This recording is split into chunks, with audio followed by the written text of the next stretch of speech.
Hello everyone, this is Shivanshu Singh Rajput और आज का टॉपिक है हमारा संविधान निर्माण की प्रक्रिया। इससे पहले वाले पार्ट में या इससे पहले वाले वीडियो में हमने व्हाट इज आवर कॉन्स्टिट्यूशन, हमारा संविधान क्या है और उसके जो पूरा इतिहास है यानी कि उसकी पृष्ठभूमि हमने पूरा पार्ट 1 पार्ट 2 में मैंने अपलोड कर दिया था। उसके आगे वाला लेवल या इसके आगे वाला स्टेप यही है हमारे संविधान निर्माण की प्रक्रिया।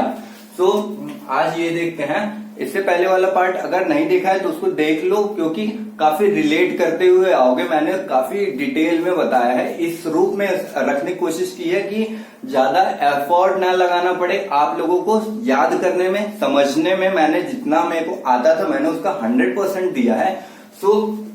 अब उसी को मैं आशा करता हूं देखे होगे आप सब। उसी को आगे कंटिन्यू करते हुए संविधान निर्माण की प्रक्रिया आज का हमारा टॉपिक है।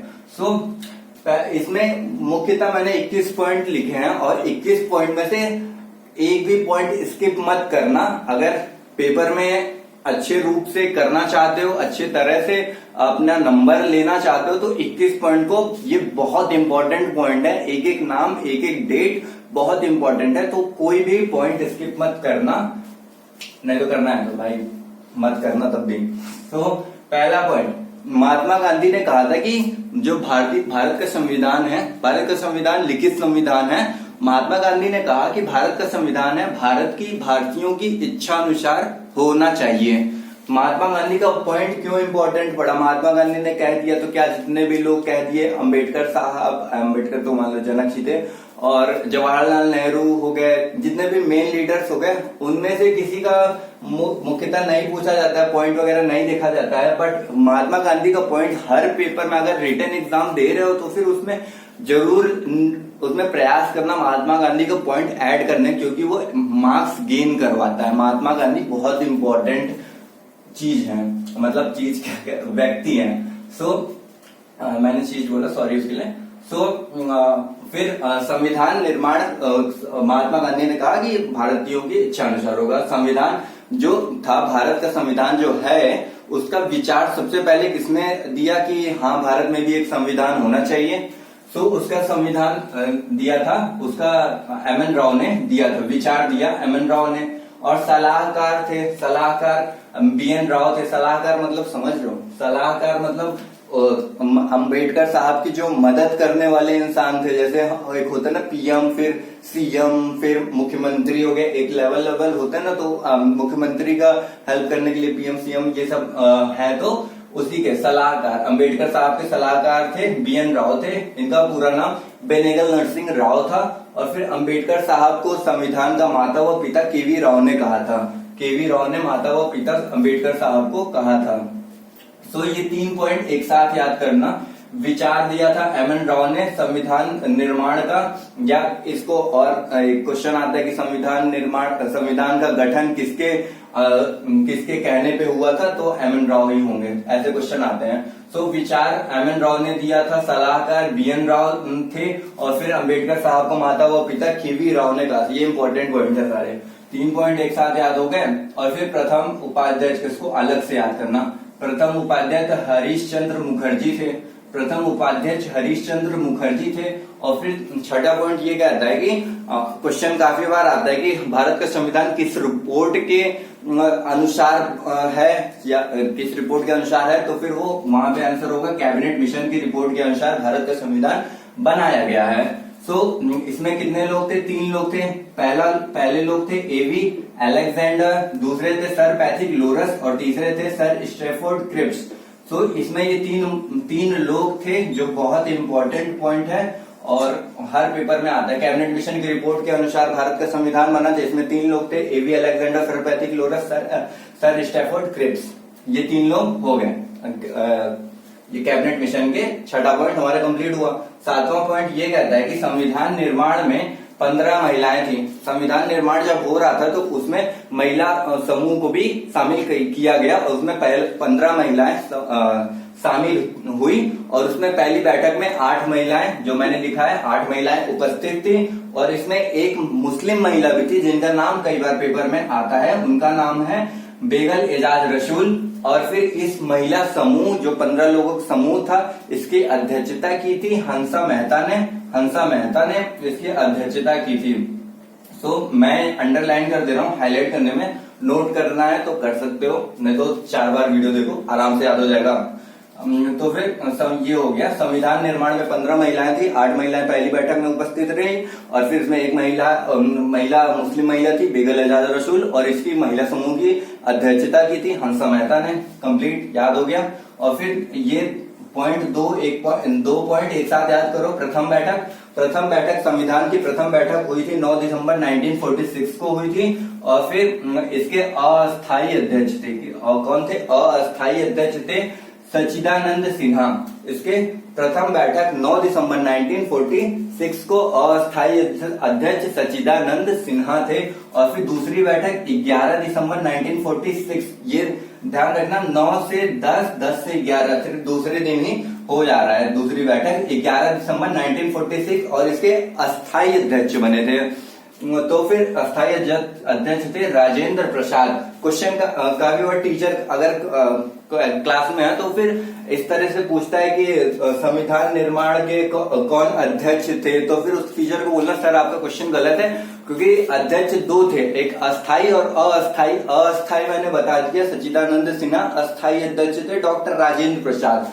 डॉक्टर राजेंद्र प्रसाद का आगे नाम भी आएगा, यही हमारे राष्ट्रपति भी थे, आगे 12वें पॉइंट में मैंने लिखा हुआ है। सो और फिर अभी 10वां पॉइंट देखते हैं, ये 2 पॉइंट याद हो गया। 10वां पॉइंट में ये कहा गया है कि राष्ट्रीय ध्वज कब अपनाया गया था? 22 जुलाई 1947 को स्वीकार किया गया था।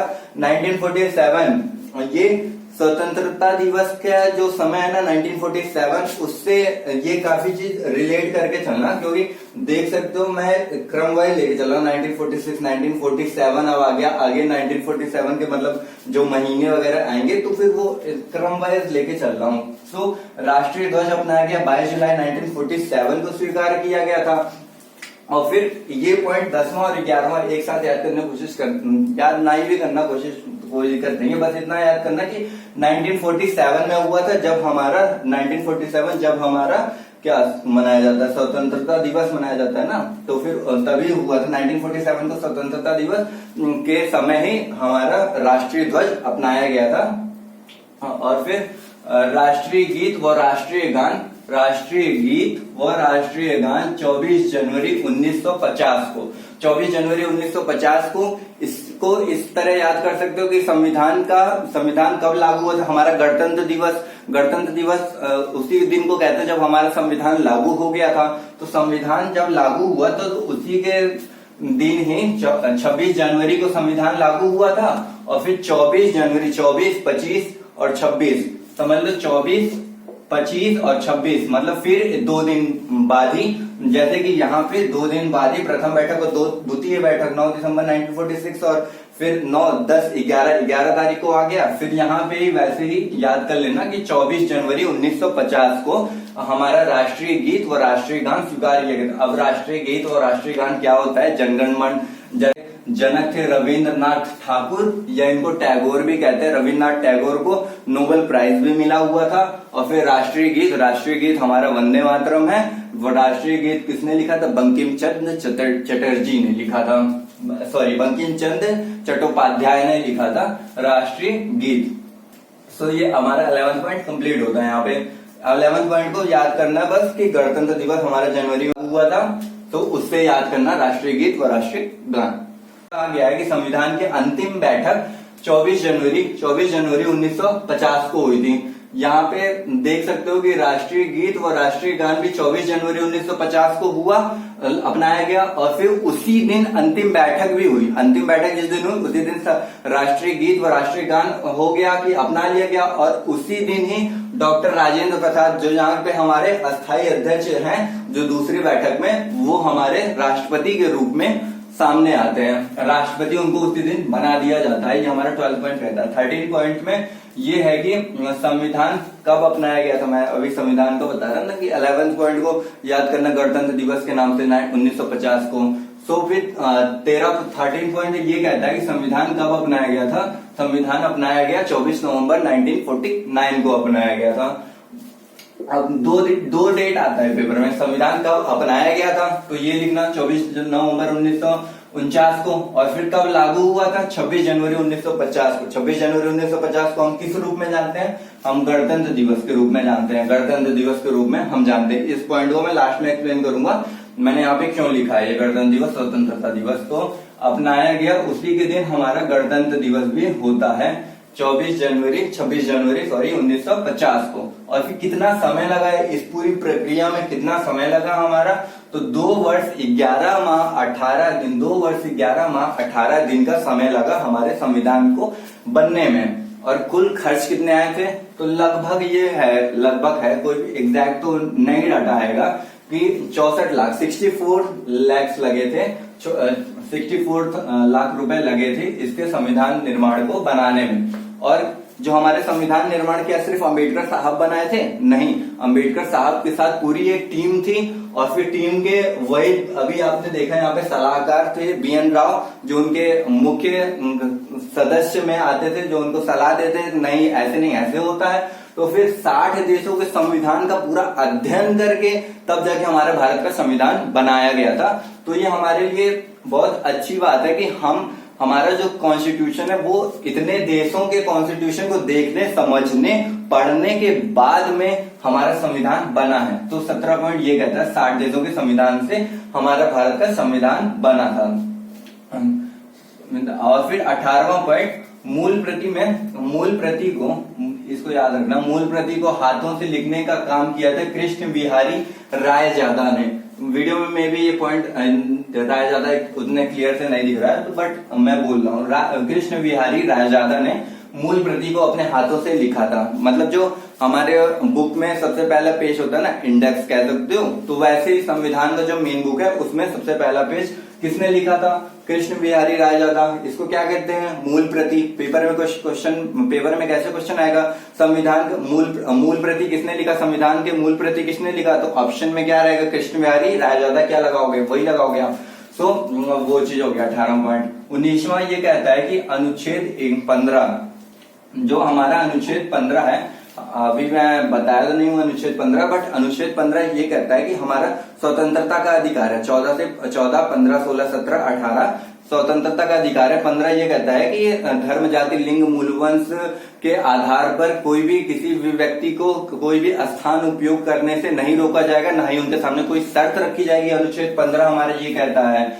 और इसी को अनुच्छेद 15 को अपना लिया गया था, हमारा संविधान लागू होने से पहले अपना लिया गया था। और कब अपनाया गया था, 26 नवंबर 1949 को अपनाया गया था। 26 नवंबर 1949 को अपनाया गया था हमारा संविधान। जब हमारा अनुच्छेद 15 अपनाया गया था 26 नवंबर 1949 को। जब संविधान हमारा अपनाया गया था 24 नवंबर 1949 को, तो उसके 2 दिन बाद ही, यहाँ पे देख रहे हो 2 दिन की कहानी बहुत चल रही है। यहाँ पे दूसरी बैठक में 2 दिन की कहानी थी, फिर यहाँ पे गणतंत्र दिवस के दिन, राष्ट्रीय गीत व राष्ट्रीय गान के दिन मैंने बताया, इतना सारा चीज रिलेट करके 11-12 पॉइंट मैंने रिलेट करके बताया। और फिर यहाँ पे फिर देख रहे हो कि 2 दिन के बाद ही संविधान जब अपना लिया गया था 24 नवंबर 1949 को, फिर उसके 2 दिन बाद यानी कि 25 और 26 तारीख को, फिर 49 को 1949 को ही हमारा अनुच्छेद 15 अपना लिया गया था, जिसमें मैंने बता दिया क्या कहा गया है। और फिर ये इंपॉर्टेंट पॉइंट है, क्योंकि संविधान जब लागू हुआ था तो लागू होने से पहले ही अनुच्छेद 15 को अपना लिया गया था। क्यों अपनाया गया तो मैं लास्ट में एक्सप्लेन करता हूँ सारी चीज समरी बना के। अनुच्छेद 20वां पॉइंट, अनुच्छेद बोल रहा हूँ 20वां पॉइंट ये कहता है कि मूल संविधान क्या होता है, जो जिस दिन हमारा कॉन्स्टिट्यूशन लागू कब हुआ, गणतंत्र दिवस कब मनाया जाता है, 26 नवंबर 1950 को जब हमारा संविधान लागू हुआ था। तो उस समय जितने भी संविधान में हमारे अनुच्छेद, जिसको इंग्लिश में आर्टिकल कहते हैं, अनुच्छेद, अनुसूची जितने भी थे और या जितने भाग थे, उसको मूल संविधान कहा जाता है। जिसमें अभी तक जिसमें संशोधन नहीं किया गया हो उसको मूल संविधान कहते हैं, या उसको कह सकते हो, हाँ, उसको मूल संविधान या मूल कह सकते हो।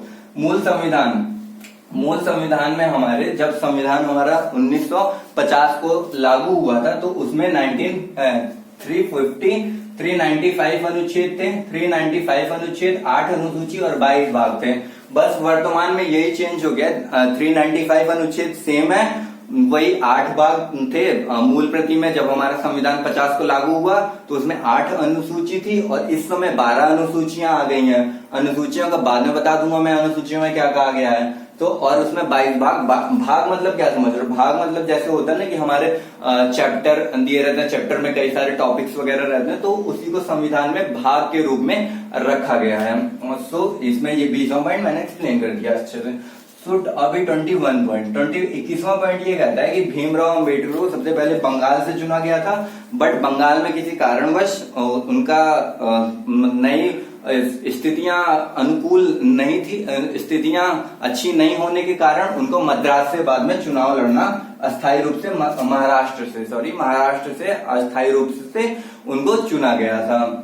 अब फिर हमारा ये क्वेश्चन आता है कई बार पेपर में कि कौन से देश में 2 स्वतंत्रता दिवस मनाए जाते हैं? तो हमारा भारत भाई, हमारा भारत में 2 स्वतंत्रता दिवस मनाए जाते हैं, स्वतंत्रता दिवस और गणतंत्र दिवस। गणतंत्र दिवस 26 जनवरी 1950 जब हमारा कॉन्स्टिट्यूशन संविधान लागू हुआ था उस दिन को लेके चलते हैं, और फिर स्वतंत्रता दिवस 15 अगस्त को होता है। और फिर यहाँ पे मैंने अनुच्छेद 15 का ये रोका हुआ था। अनुच्छेद 15 में क्यों इसको पहले अपना लिया गया था? क्योंकि जो हम अम्बेडकर साहब थे वो जो हमारे शूद्र लोग थे, मैंने शूद्र का इससे पहले वाले वीडियो में बता दिया था, इतिहास में बताया, कॉन्स्टिट्यूशन भारत का इतिहास बता दिया, भारत का इतिहास कह रहा हूं मैं, पृष्ठभूमि में बता दिया था कि अम्बेडकर साहब शूद्रों के प्रति कितने मतलब झुके हुए रहते थे, क्योंकि अम्बेडकर साहब खुद एक शूद्र थे। शूद्र मतलब क्या समझ रहे हो? जो हमारे इस समय के कह सकते हो ओबीसी या SC/ST कास्ट के लोग होते हैं,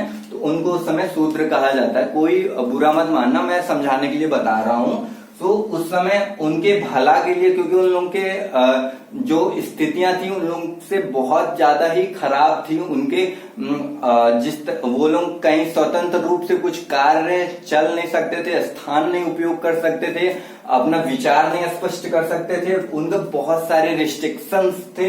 तो उस वजह से संविधान अम्बेडकर साहब ने कोशिश की और फिर अनुच्छेद 15 सब पहले ही अपना लिया गया था, 2 दिन बाद ही जब संविधान अपनाया गया 24 नवंबर 1949 को, तो उसके 2 दिन बाद ही यानी कि 26 नवंबर 1949 को ही हमारा अनुच्छेद 15 अपना लिया गया था।